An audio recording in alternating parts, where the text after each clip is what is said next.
प्रिय विद्यार्थियों नमस्कार। मेरा नाम प्रीतम सिंह शेखावत है। आप इस कक्षा को YouTube channel Hindi with Pritam Singh Shekhawat पर देख रहे हैं। आज हम काव्यशास्त्र आरंभ कर रहे हैं और अलंकार सर्वप्रथम पढ़ रहे हैं। स्कूल व्याख्याता और वरिष्ठ अध्यापक भर्ती 2022 दोनों हेतु ये कक्षा है आज की। देखिए, अलंकार का जो अवधारणा है वो दोनों के लिए एक है। आज जिन अलंकारों की हम बात कर रहे हैं वो दोनों पाठ्यक्रम में रखे हैं। पीडीएफ जब आप लोगों को मिलेगी आपके टेलीग्राम चैनल पर, आप अगर कक्षा में नए हैं तो हिंदी विद प्रीतम सिंह यही टेलीग्राम चैनल का भी नाम है। हिंदी विद प्रीतम सिंह इस टेलीग्राम चैनल पर जब आपको कक्षा मिलेगी तो दोनों अलंकार उसमें लिखे होंगे, स्कूल व्याख्याता के भी वरिष्ठ अध्यापक के भी। व्याख्याता की भर्ती पहले है तो आप उसी हिसाब से उसको मार्क करके याद कर लीजिएगा। आज जिन अलंकारों की हम बात कर रहे हैं वो वरिष्ठ अध्यापक और स्कूल व्याख्याता भर्ती दोनों के लिए है। तो देखना शुरू करिए। पीडीएफ जो भी मैं भेजता हूं या कक्षा जो भी मैं करता हूं उस पर आप लोग कोई कट ना लगाया करें, ठीक वैसा ही याद करिए। देखना शुरू करिए। अलंकार शब्द दो शब्दों से मिलकर बना है, अलम और कार। यहां अलम का अर्थ है अलंकृत। अलंकृत आप दूसरा शब्द इस्तेमाल करना चाहें तो शब्द होगा सुशोभित, और कार का अर्थ है करने वाला। इस तरह अलंकार का शाब्दिक अर्थ है सुशोभित करने वाला। सुशोभित करने वाला, शोभा में वृद्धि करने वाला, शोभा को बढ़ाने वाला। इसको दूसरे तरह से आप समझना चाहे तो अलंकार आभूषण की तरह है। आभूषण का एक पर्यायवाची भी है अलंकार। तो आभूषण या गहने की तरह है। जब हम कोई गहना पहन लें, आभूषण पहन लें, तो होता क्या है, सौंदर्य में वृद्धि होती है।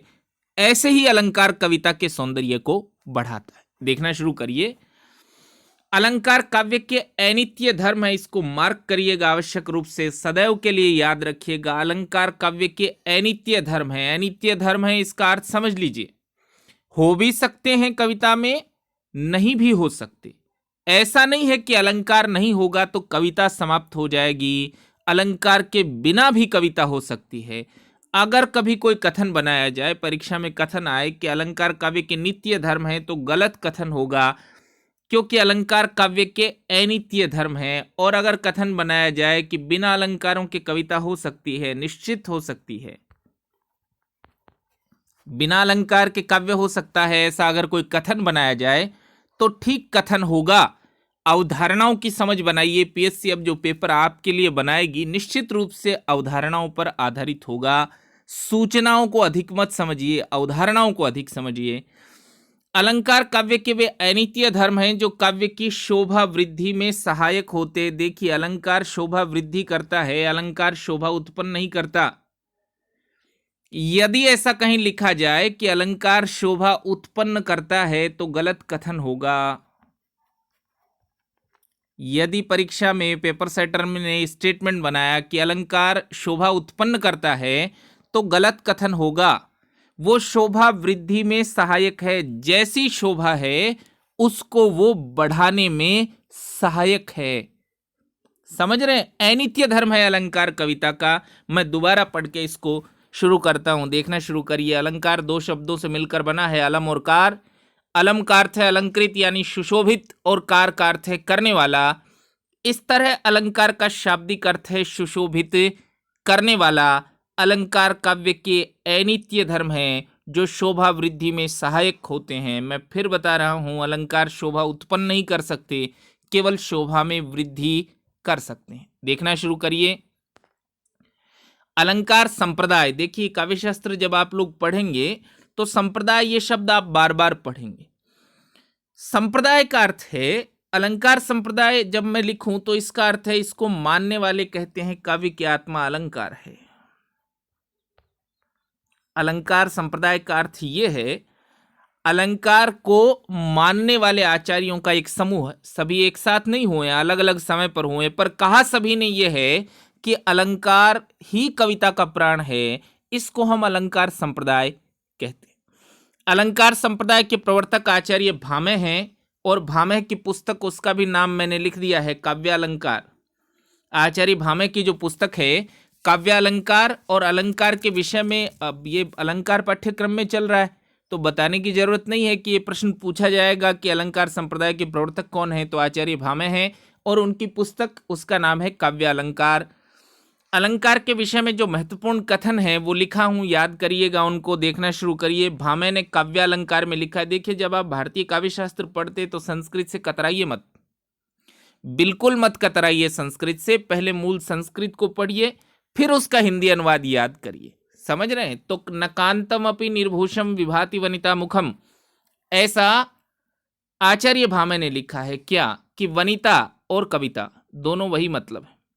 वनिता यानी स्त्री और कविता यानी कविता, तो वनिता और कविता दोनों के लिए लिखा है ये। समझ रहे हैं? नकांतम अपि निर्भूषम विभाति वनिता मुखम, यानी वनिता का स्वाभाविक सौंदर्य अलंकारों के बिना शोभित नहीं होता। वनिता का अर्थ तो स्त्री होता है भाई। तो भामह क्या करें, अलंकारवादियों ने ये उदाहरण बार बार दिया, बार बार ये उदाहरण दिया है। आप किसी भी अलंकारवादी को पढ़िए, बार बार ये उदाहरण दिया है कि जैसे स्त्री बिना अलंकारों के शोभित नहीं होती, वैसे ही कविता भी बिना अलंकारों के शोभित नहीं होती। तो ये पूछा जाने जैसा कथन है, नकांतम अपि। और अच्छा, इस तरह का कोई नियम नहीं है भाई कि वो हिंदी अनुवाद देकर ही पूछें, मूल संस्कृत भी पूछेंगे तो पूछ सकते हैं। समझ रहे हैं? तो इसलिए मूल संस्कृत जो मैं पीडीएफ में लिखकर भेजता हूं उसको याद रखिएगा। नकांतम अपि निर्भूषम विभाति वनिता मुखम, वनिता का स्वाभाविक सौंदर्य अलंकारों के बिना शोभित नहीं होता, यानी जैसे स्त्री कविता अलंकार के बिना शोभित नहीं होती, वैसे ही कविता अलंकार के बिना शोभित नहीं होती। और आचार्य दंडी, उनका ग्रंथ है काव्यादर्श। आचार्य दंडी ने अपने ग्रंथ काव्यादर्श में लिखा है क्या, काव्य शोभाकरान धर्मान अलंकारान प्रचक्षते। काव्य शोभाकरान धर्मान अलंकारान प्रचक्षते, अर्थात काव्य के शोभाकारक धर्म अलंकार हैं। कथन याद रखिएगा, पूछा जाने जैसा कथन है। केवल बहुत महत्वपूर्ण कथन ही लिखे गए हैं, इनको कट मत लगाइएगा। देखिए, आचार्य शुक्ल ने लिखा है। आचार्य शुक्ल के बारे में आप सभी लोग प्राय जानते हैं, मैं केवल दोहराव के लिए बता रहा हूं कि आचार्य शुक्ल रसवादी आलोचक हैं, रसवादी आचार्य हैं। रसवादी होने का क्या अर्थ है? आचार्य शुक्ल कह रहे हैं कि रस ही कविता की आत्मा है। समझ रहे? तो आचार्य शुक्ल की परिभाषा देखिए, क्या लिखा है कि भावों का उत्कर्ष दिखाने, वस्तुओं के रूप गुण क्रिया का अधिक तीव्रता से अनुभव कराने में कभी कभी सहायक होने वाली उक्ति अलंकार है। देखिए, इस कभी कभी पर गौर करिए। आचार्य शुक्ल चूंकि रसवादी हैं, इसलिए अलंकार को कविता का अनिवार्य तत्व नहीं मानते। उन्होंने लिखा है, भावों का उत्कर्ष दिखाने के लिए वस्तुओं के रूप गुण क्रिया का अधिक तीव्रता से अनुभव कराने में कभी कभी सहायक होने वाली उक्ति अलंकार है। तो आचार्य रामचंद्र शुक्ल रसवादी हैं, वो कह रहे हैं अलंकार का होना आवश्यक नहीं है। और सुमित्रानंदन पंत जी ने लिखा है, अलंकार केवल वाणी की सजावट के लिए नहीं है, वे भाव की अभिव्यक्ति के लिए विशेष द्वार हैं। ये प्रसिद्ध आचार्यों के कथन हैं अलंकार के विषय में। अलंकार कविता में उपयोगी क्यों है, इस आशय का प्रश्न भी मैं परीक्षा में देखा हूं, इसलिए आपको बता रहा हूं। अलंकार करता क्या है कविता में? काव्य की आकर्षण शक्ति के लिए, कविता की आकर्षण शक्ति को बढ़ाता है। अलंकृत जो कविता होती है वो हमें निश्चित रूप से आकर्षित करती है। मैंने पैटर्न नोट किया है, जब साहित्य के विद्यार्थी साहित्य पढ़ना शुरू करते हैं तो सबसे पहली बार जो कविता उनको आकर्षित करती है वो रीतिकालीन है, अलंकारों के बोझ से दबी हुई कविता अच्छी लगती है। बाद में धीरे धीरे उनको समझ में आता है कि अलंकार के अतिशय प्रयोग ने कविता को बोझिल किया है, पर अलंकार कविता को आकर्षक बनाता है, इसमें कोई संदेह नहीं है। काव्योक्ति को प्रभावी बनाने के लिए, कविता को प्रभावी बनाता है अलंकार, और भावों के स्पष्टीकरण के लिए। आचार्य शुक्ल ने भी यही लिखा है कि भावों को स्पष्ट करने के लिए अलंकार कभी कभी सहायक होता है। देखिए, अलंकार के प्रकार 3 प्रकार के हैं। अलंकार, पहला अलंकार है शब्दालंकार, जो शब्द पर आधारित होता है उस अलंकार को शब्दालंकार कहते हैं। देखिए, वे अलंकार जिनका चमत्कार शब्द पर निर्भर करता है। शब्द पर कैसे निर्भर करेगा, ये हम जब अलंकारों के उदाहरण देखेंगे तो आप समझेंगे। वे अलंकार जिनका चमत्कार शब्द पर निर्भर करता है, यदि आपने शब्द हटा दिया और उसका पर्यायवाची रख दिया, पर्यायवाची में अर्थ तो वही रहेगा, यदि आपने शब्द हटा दिया, सूर्य को हटाकर आपने भानु कर दिया, अर्थ तो वही है, अर्थ तो वही है। आपने दिवाकर कर दिया, अर्थ तो वही है, लेकिन शब्द अलंकार निर्भर करता है किस पर? शब्द पर। यदि आपने शब्द हटाया और उसका पर्यायवाची रखा तो अलंकार समाप्त हो जाता है, अलंकार बना हुआ नहीं रहता। इसलिए इस अलंकार को शब्द अलंकार कहते हैं। वे अलंकार जिनका चमत्कार शब्द पर निर्भर करता है, उसी शब्द पर निर्भर करता है। यदि आप समान अर्थ वाला शब्द रखेंगे तो भी अलंकार समाप्त हो जाएगा, इसे शब्दालंकार कहते हैं। और अनुप्रास, यमक, श्लेष, पुनरुक्ति, प्रकाश, वक्रोक्ति, 5 ही शब्दालंकार हैं। समझ रहे हैं? 5 आपने याद कर लिए तो शेष को आप समझ सकते हैं अर्थालंकार है। इस खाते में अगर कुछ आए तो अर्थालंकार है। तो अनुप्रास, यमक, श्लेष, पुनरुक्ति, प्रकाश और वक्रोक्ति, ये 5 शब्दालंकार हैं। अनुप्रास और यमक तो दोनों पाठ्यक्रमों में, यमक और श्लेष तो दोनों पाठ्यक्रमों में चल रहे हैं। आज ही हम इसको समझेंगे कि क्यों वो शब्दालंकार है। देखिए,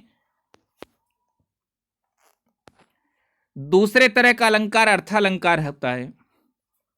वे अलंकार जो शब्द पर निर्भर न रहकर अर्थ पर निर्भर करते हैं।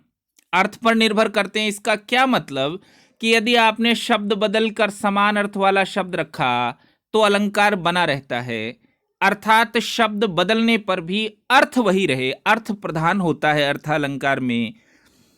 शब्द बदल दिया और अर्थ वही रहे तो भी अलंकार बना रहता है। तो 5 जो शब्दालंकार हैं उनको छोड़ दीजिए।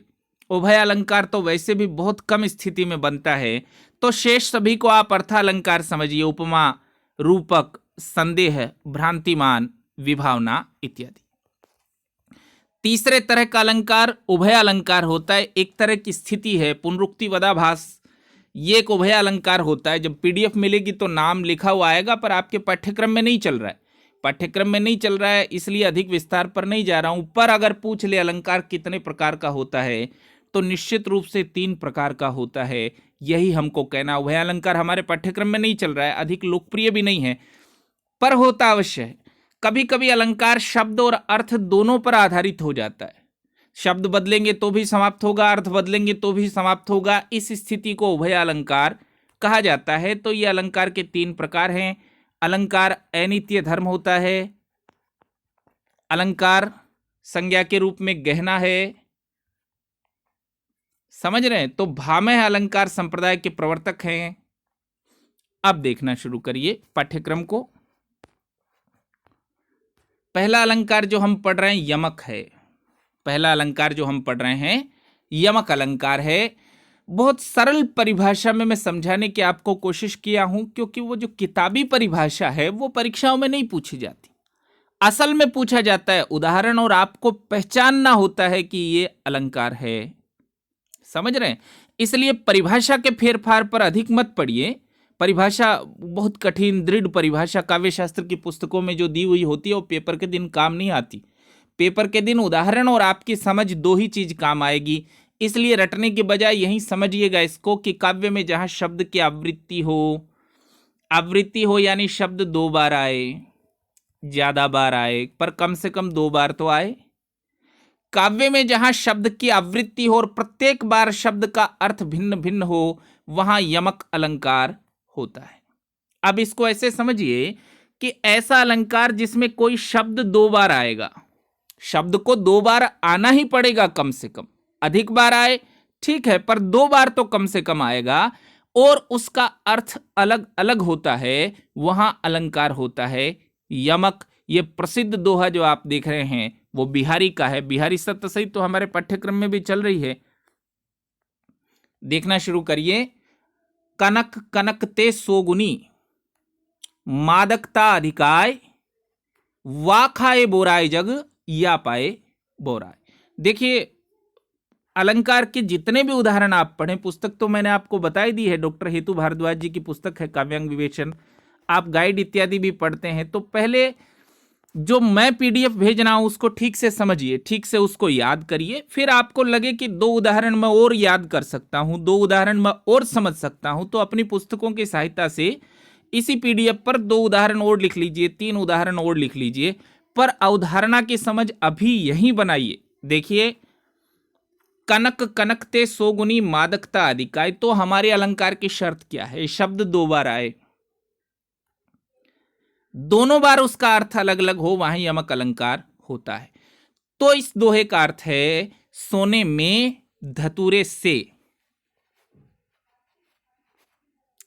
तो सोने में धतूरे से, तो एक बार कनक का अर्थ सोना, दूसरी बार कनक का अर्थ धतूरा। धतूरा एक पौधा होता है भाई, सफेद फूलों वाला, नशीले होते हैं बीज उसके, स्वस्थ आदमी खाए तो मृत्यु तक जा सकता है।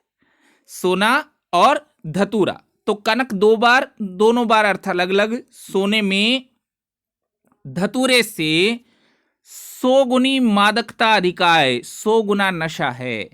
किस में है भाई 100 गुना नशा? सोने में। तो कनक 2 बार आया, दोनों बार अर्थ अलग अलग है, सोना और धतूरा। सोने में धतूरे से 100 गुना नशा है, धतूरा नशीला होता है।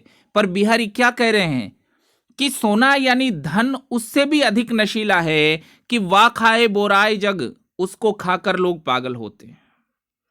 वा खाए बोराए जग, धतूरे को लोग खाकर पागल होते हैं। वा खाए बोराए जग, उस नशे को खाकर लोग पागल होते हैं। या पाए बोराए, सोने को पाकर ही लोग पागल हो जाते हैं। जब धन आ जाए तो साथ अहंकार आ जाता है, गहरा अहंकार, जितने धनी उतना अधिक अहंकार, ऐसा बिहारी कह रहे हैं। कनक कनकते 100 गुनी मादकता अधिकाय, सोने में धतूरे से 100 गुना ज्यादा मादकता है। वा खाए बोराए जग, या पाए बोराए, सोने को पाते ही लोग पागल हो जाते हैं। तो हमारे लिए समझने की बात, शब्द 2 बार आया, दोनों बार अर्थ अलग अलग होता है, अलंकार है यमक। तो देखिए अगला उदाहरण महाकवि भूषण के कवित्व का है। 3 बेर खाती तेवे 3 बेर खाती हैं, तो अब 3 बेर शब्द 2 बार आया है, ये हमारे समझने जैसी बात है। 3 बेर खाती, तेवे 3 बेर खाती है, कवित्व भूषण का है, बहुत प्रसिद्ध, इसमें जगह जगह यमक है। 3 बेर खाती, तो शिवाजी के आक्रमण से पहले मुगल स्त्रियां 3 बेर यानी 3 समय, पहली बार बेर का अर्थ है समय, 3 बेर खाती है। अब शिवाजी के आक्रमण से जंगलों में रहना पड़ता है, तो एक जंगली फल झाड़ी के लगता है ना, हिंदी में उसको बेर ही कहते हैं भाई, जंगली फल। 3 बेर खाती, तो पहली बार बेर का अर्थ है समय, वो 3 समय खाती थी मुगल स्त्रियां, ब्रेकफास्ट लंच और डिनर तीनों लेती थी, समझ रहे हैं। 3 बेर खाती, 3 बार खाती थी, तेवे 3 बेर खाती हैं। अब खाने के लिए 3 बेर ही मुश्किल से मिलते हैं, जंगलों में भटकना पड़ता है। इस स्थिति को हम यमक अलंकार कहते हैं। शब्द 2 बार, दोनों बार उसका अर्थ अलग अलग, इसे यमक अलंकार कहते हैं। देखिए, भेद प्रभेद आमतौर पर परीक्षा में पूछे नहीं जाते, आमतौर पर परीक्षा में पूछे नहीं जाते, पर साधारण भेद है, इसलिए इसको समझ लीजिए, क्योंकि आप आगे गाइड में पुस्तकों में देखेंगे तो समझेंगे कि हमने क्या पढ़ा, इन्होंने क्या लिखा, इस आशय से लिखा रहा हूं। बड़ा सीधा भेद है क्या, जब शब्दों को तोड़े बिना यमक अलंकार हो तो उसे अभंग यमक कहते हैं। अभंग जिसको भंग ना करना पड़े, टुकड़े ना करना पड़े, जैसा है शब्द वैसा का वैसे से ही यमक निकल जाए, इसको हम यमक अलंकार, अभंग यमक कहते हैं। देखिए, दीर्घ सांस न लेई दुख, बिहारी का दोहा है, दीर्घ सांस न लेई दुख, दुख में गहरे लंबे सांस मत लो, दुख की सांस, लंबी सांस, गहरी सांस, जो भी आप कहना चाहें, दुख में आदमी लंबी लंबी सांसें भरता है कि अरे क्या मुसीबत है, मैं अब क्या करूं। दीर्घ सांस न लेई दुख, दुख में लंबी सांस मत लो, और सुख साई न भूली, और सुख में ईश्वर को मत भूलो। बिहारी करे दोनों मत करो। बिहारी भी बुद्ध के मध्यम निकाय के समर्थक है, मिडिल ऑफ द वे जाओ। दीर्घ सांस न लेई दुख, दुख में गहरी सांसें मत लो, और सुख साई न भूली, और सुख में ईश्वर को मत भूलो। दई दई क्यों कर तू है, दई दई क्यों कर तू है, देव देव क्यों पुकारते हो। पहली बार दई दई का अर्थ है देव देव, क्यों कर तू है, देव देव क्यों पुकारते हो, क्यों चीख पुकार मचा रखी है। दई दई सु कबूली, जो उसने दिया है उसको स्वीकार करिए। कबूली यानी स्वीकार करिए। तो दई दई क्यों कर तू है, देव देव क्यों कर रहे हो, दई दई सु कबूली, जो ईश्वर ने दिया है उसको स्वीकार करिए। देखिए शब्द का हमने कोई टुकड़ा नहीं किया, 3 उदाहरण अब तक पढ़े हैं यमक के, तीनों अभंग यमक हैं, हमको कोई टुकड़ा उसका करना नहीं पड़ा। तो दई दई क्यों कर तू है, दई दई सो कबूली, जो दिया है ईश्वर ने उसको स्वीकार करिए। प्रसंगवश बता दे रहा हूं कि मैं बार बार कहता हूं कि रीतिकाल के कवियों की जो भाषा है वो ब्रज भाषा है, लेकिन शुद्ध ब्रज भाषा है ऐसा कथन आए तो हाँ मत भरिएगा, गलत कथन होगा। देखिए बिहारी ब्रज भाषा के कवि हैं, पर उसकी कविता में कबूल ये शब्द मिलता है, विदेशी शब्द है, ब्रज भाषा का निश्चित रूप से नहीं है। तो अगर ये कथन हो कि बिहारी की कविता की भाषा शुद्ध ब्रज भाषा है तो गलत कथन होगा। अगला देखिए, सैभंग यमक, जब हमको टुकड़ा करना हो या कोई छोटा टुकड़ा हो तो इसको हम सैभंग यमक कहते हैं। जहां शब्दों के टुकड़े करने पर यमक अलंकार का चमत्कार दिखाई देता हो वहां सैभंग यमक अलंकार होता है। अभंग यमक में पूरे शब्दों की आवृत्ति होती है, शब्द दोहराया जाता है, पूरा शब्द। जैसे दई दई 2 बार आया है और कनक कनक 2 बार आया है तो शब्द की आवृत्ति होती है, जबकि सैभंग यमक में शब्दांश की आवृत्ति होती है। शब्द का एक छोटा सा टुकड़ा आएगा, केवल छोटा टुकड़ा आएगा। देखिए कैसे आता है वो छोटा टुकड़ा कि मचलते चलते तुम हो वृथा, तो मचलते और चलते ये सैभंग यमक है। यमक का मतलब है 2 बार, तो मचलते में चलते था और चलते में भी चलते हैं। मचलते चलते तुम हो वृथा, तुम व्यर्थ ही मचलते चलते हो, दिवस में वश में रहते नहीं, दिन में तुम वश में नहीं रहते। तो दिवस में वश है और वश है पूरा। देखिए शब्दांश की आवृत्ति है, दिवस दिवस ऐसा 2 बार नहीं आया है। तो अगर कथन बनाया जाए कि सैभंग यमक में शब्दों की आवृत्ति होती है, गलत कथन होगा। शब्दांश की आवृत्ति होती है, ठीक कथन होगा। रसिकता सिकता सम हो गई, रसिकता सिकता सम हो गई, सिकता का अर्थ होता है मिट्टी। तो देखिए अलंकार ही समझिए, रसिकता में सिकता है और ये सिकता है, ऐसे शब्दांश की आवृत्ति होती है। कुमोदिनी मानस मोदिनी कहीं, कुमोदिनी और मोदिनी, इसको हम सैभंग यमक कहते हैं। शब्दांश की आवृत्ति होती है सैभंग यमक में। तो यमक शब्द 2 बार आए, दोनों बार अर्थ अलग अलग हो, इसको हम यमक अलंकार कहते हैं। दूसरा अलंकार देखिए, श्लेष अलंकार।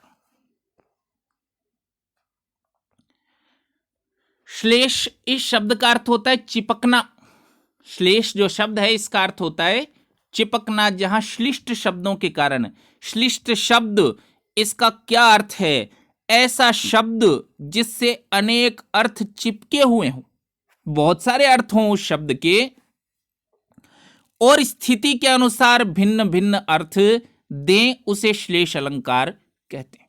तो श्लेष का अर्थ है चिपकना। काव्य में जहां श्लिष्ट शब्दों के कारण एक ही शब्द, यमक में क्या हो रहा था, एक ही शब्द 2 बार आ रहा था, यहां 2 बार का मामला नहीं है, इसको अलग अलग करिएगा। आप बिल्कुल नए विद्यार्थी हैं तो यमक और श्लेष को अलग अलग करिएगा। कब होता है यमक, जब शब्द आता है 2 बार, और कब होता है श्लेष, जब शब्द आए 1 बार और स्थिति के अनुसार भिन्न भिन्न अर्थ प्रकट करे। शब्द तो एक ही बार आएगा, अर्थ अलग अलग देगा, इसको समझिए।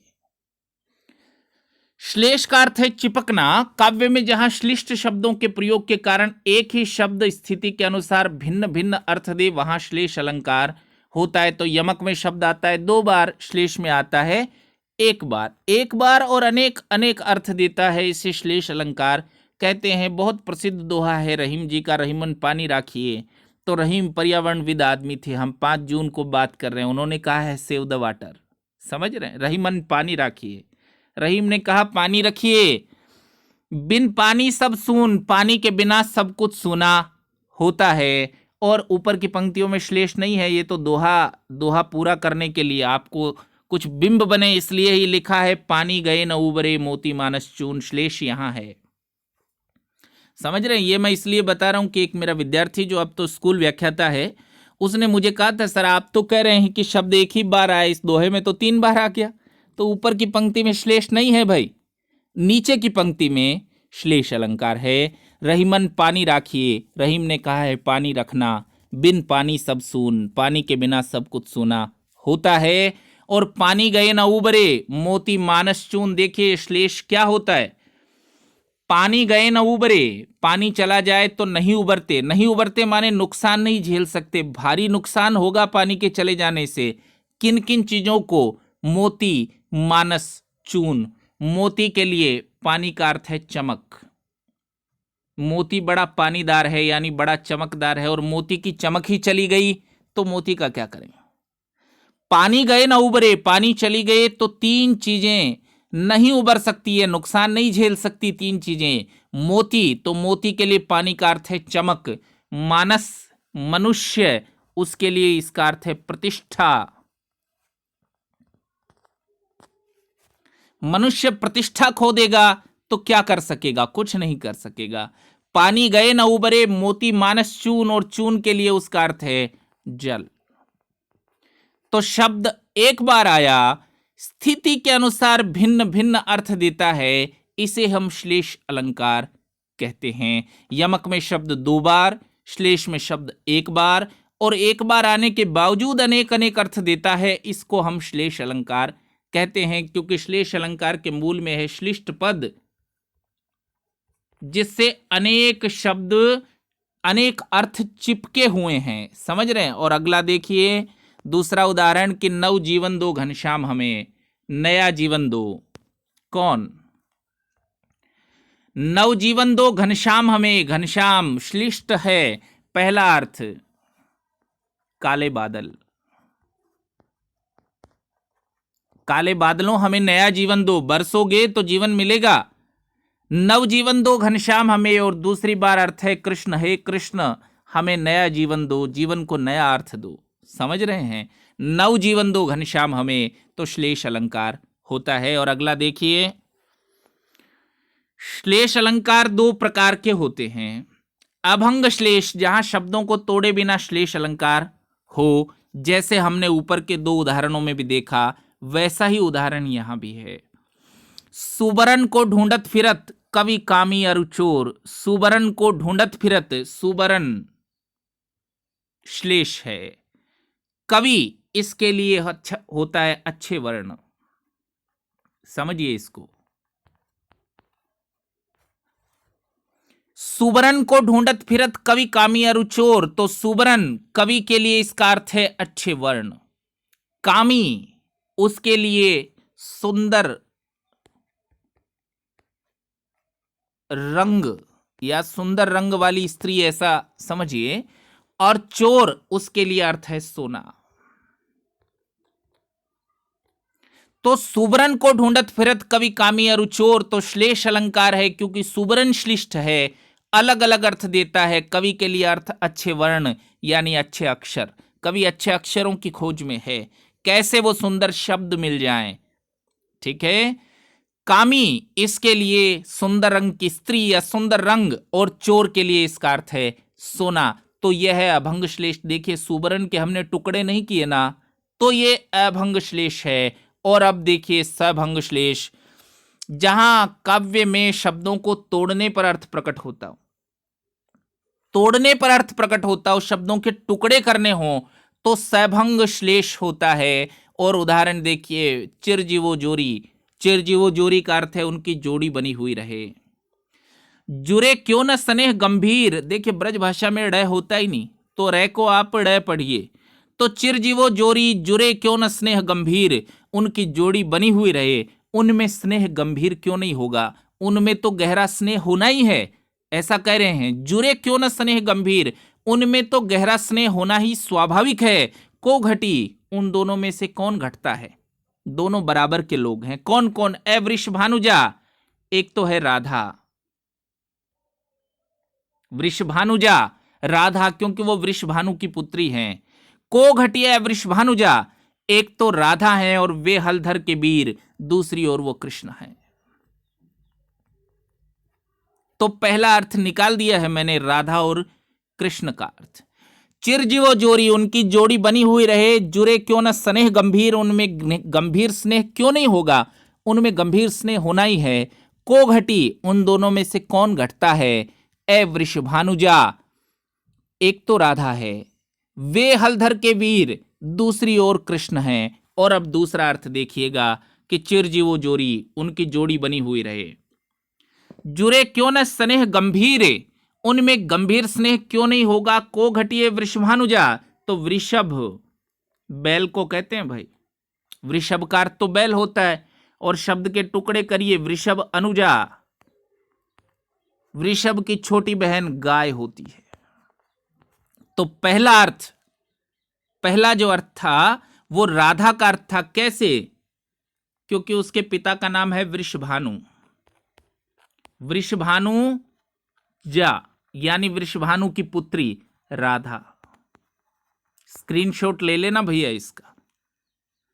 वृषभानु और जा दोनों का अर्थ है राधा, और दूसरी बार वृषभानुजा, वृषभ और अनुजा, इसका अर्थ है गाय। अब देखिए मूल बात, समझने की बात क्या है। अगर आप ये टुकड़ा याद भी ना रखना चाहें तो उदाहरण तो कम से कम याद रखिए। शब्दों को तोड़ने पर अर्थ प्रकट होता है, शब्दों को तोड़ने पर अर्थ प्रकट होता है। वहां सभंग श्लेष अलंकार होता है। शब्द तो एक ही बार आया, टुकड़े कर करके हमने दो अर्थ निकाले हैं। और वे हलधर के वीर, दूसरी ओर वे हलधर के वीर हैं। हलधर के वीर का अर्थ है, हलधर कहते बलराम को, हल उनका हथियार है भाई। हलधर के वीर बलराम के भाई, ऐसा अर्थ है। कृष्ण क्यों निकला अर्थ, क्योंकि बलराम के भाई। और बे हलधर के वीर, हलधर का दूसरा अर्थ है बैल। हलधर के वीर का दूसरा अर्थ है वो बैल के भाई है, यानी बैल हैं।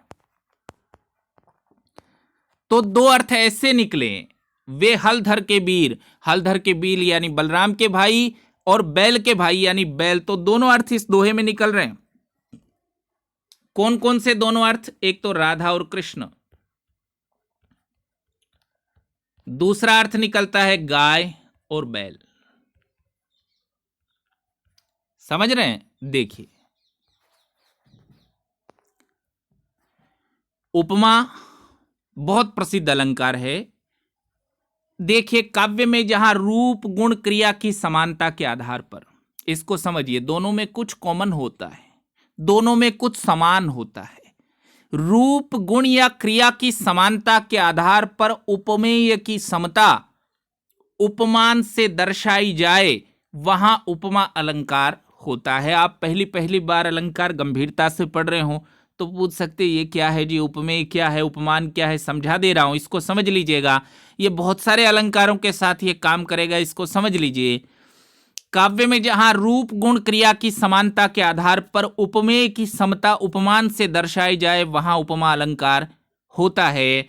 देखिए इसको, उदाहरण को देखिए। मुख कमल सा खिल गया, समझाने के लिए ही लिखा गया है। मुख कमल सा खिल गया, तो मुख को किसके समान बताया गया है, कमल के समान बताया गया। मुख कमल सा खिल गया, तो मुख को किसके समान बताया गया है, कमल के समान बताया गया है। अब जिसके समान बताया जाए उसको हम उपमान कहते हैं। तो चंद्रमा, कमल, है ना, हिरण, ये उपमान है। एक चीज को दूसरी चीज के समान बताया जाएगा, जिसके समान बताया जाए उसको उपमान कहते हैं। और जिसको बताया जाए, यानी मुख को बताया गया है, उसको हम उपमेय कहते हैं। इसको स्क्रीनशॉट ले लीजिएगा, याद रख लीजिए। उपमेय कौन है और उपमान कौन है। उपमेय को उपमान के समान दिखाया जाता है। समझिए इस बात को कि काव्य में जहां रूप गुण क्रिया की समानता के आधार पर उपमेय की समानता उपमान से दर्शाई जाए, तो उपमेय कौन है। अब इसी बात को दूसरे एंगल से समझिए कि जिसको उपमा दी जाए, जिसको उपमा दी जाए, मुख को कमल के समान बताया गया है तो मुख को उपमा दी गई है। जिसको उपमा दी जाए वो होता है उपमेय, और जिससे उपमा दी जाए यानी जिसके समान बताई जाए,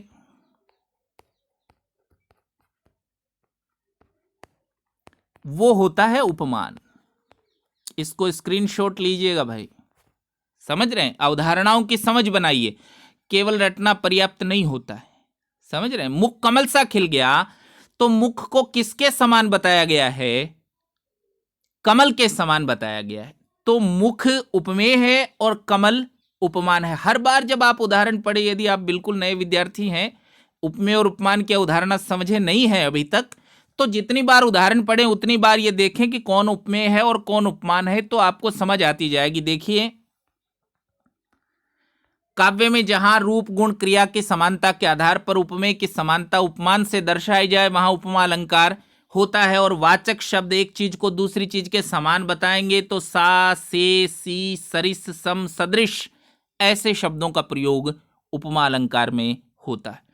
अगर आप देखें, सा, से, सी, सरिस, सम शब्द इसके अलावा भी प्रयोग हो सकते हैं, शब्द इसके अलावा भी प्रयोग हो सकते हैं, बस ये बुनियादी शब्द हैं। मूल बात क्या है?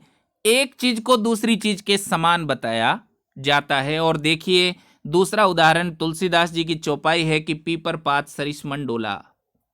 पीपल के पत्ते के समान, सरिस का अर्थ है समान, मन डोला पीपल के पत्ते के समान मन कांपने लगा। पीपल के पत्ते के समान मन कांपने लगा, तो किसके समान बताया गया है? पीपल के पत्ते के समान। तो पीपल का पत्ता हो गया है उपमान और मन हो गया है उपमेय। इसको स्क्रीनशॉट लीजिएगा ताकि आप समझ सकें कि क्या है उपमान और क्या है उपमेय। पीपर पात सरिस मन डोला। और अगला एक और उदाहरण देखिए, सुनी सुर सरी सम। देखिए, सम आया है ना, तो उपमा की पहचान है ये। सुनी सुर सरी सम पावन वाणी, गंगा के समान पवित्र वाणी सुनी। सुर सरी का अर्थ होता है गंगा। गंगा के समान पवित्र वाणी को सुना, तो सुरसरी उपमान है और पावन वाणी उपमेय है। इसको भी स्क्रीनशॉट लीजिए। इसकी अवधारणा जब आप समझेंगे उपमेय और उपमान की, तो बहुत सारे अलंकारों में आपके साथ आसानी होगी। आज इतनी कक्षा करेंगे। आप सभी लोगों को बहुत धन्यवाद।